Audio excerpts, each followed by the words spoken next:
কৃত্তিকা নক্ষত্রে 2026 সালটি কেমন যাবে?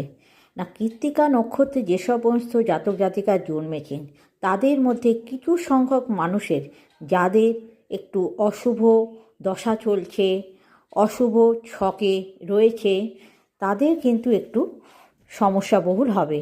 অর্থাৎ তাদের জীবনে কিছুটা দুঃখ নেমে আসবে এবং প্রবল তারা মানসিক অবসাদে ভুগতে পারে, এবং যারা পার্টনারশিপে কাজকর্ম করছেন তারা কিন্তু সেখানে ক্ষতিগ্রস্ত হতে পারেন।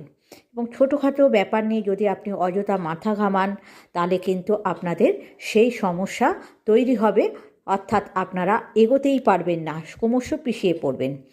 পাশাপাশি আমি বলবো যে কৃত্তিকা নক্ষত্রের অধিকাংশ মানুষেরই কিন্তু এই 2026 সালটা কিন্তু খুবই ভালো যাবে। এরা অনেক ভবিষ্যতে অনেক রকমের ঝড়ঝাপটা থেকে এই সময় রেহাই পাবে। তবে এই কৃত্তিকা নক্ষত্রে জাতক জাতিকাদের প্রত্যেকেরই স্ত্রীর স্বাস্থ্য নিয়ে কিন্তু একটু চিন্তার বিষয় আছে।